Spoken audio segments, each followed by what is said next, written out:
Well, those fan-favorite Disney sisters are storming back onto the big screen. We're talking about Elsa and Anna. They'll embark on a new and, as you can see, darker adventure together in Frozen 2.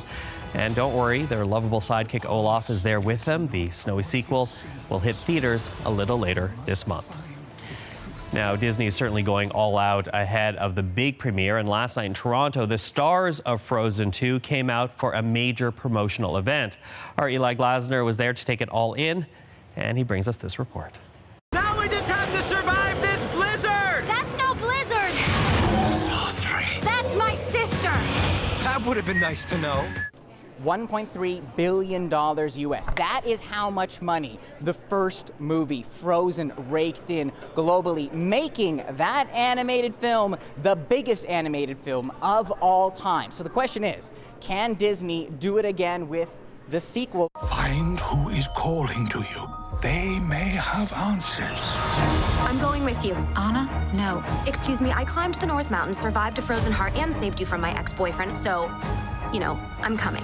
Frozen 2, well, they seem to be big believers because they brought to Toronto the voices behind Elsa, Anna, and the snowman, Olaf. So that's right, all the talent here in Toronto for this blue carpet event. Not the premiere, just get a little taste, a little teaser of the sequel to come. Now, we had a chance to catch up with Anna herself, Kristen Bell, who thinks they have a winning recipe for a new story.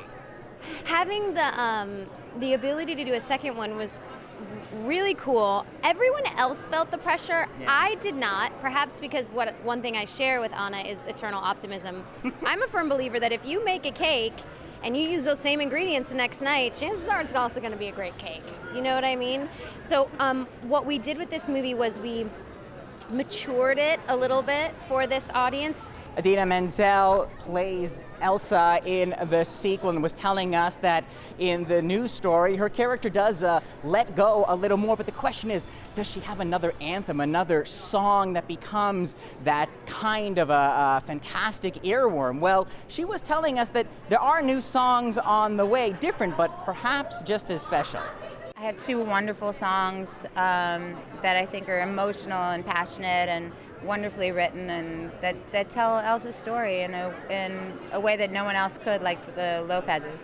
And Canadians can see if the sequel competes with the original when it opens in Canada November 21st. Eli Glasner, CBC News, Toronto.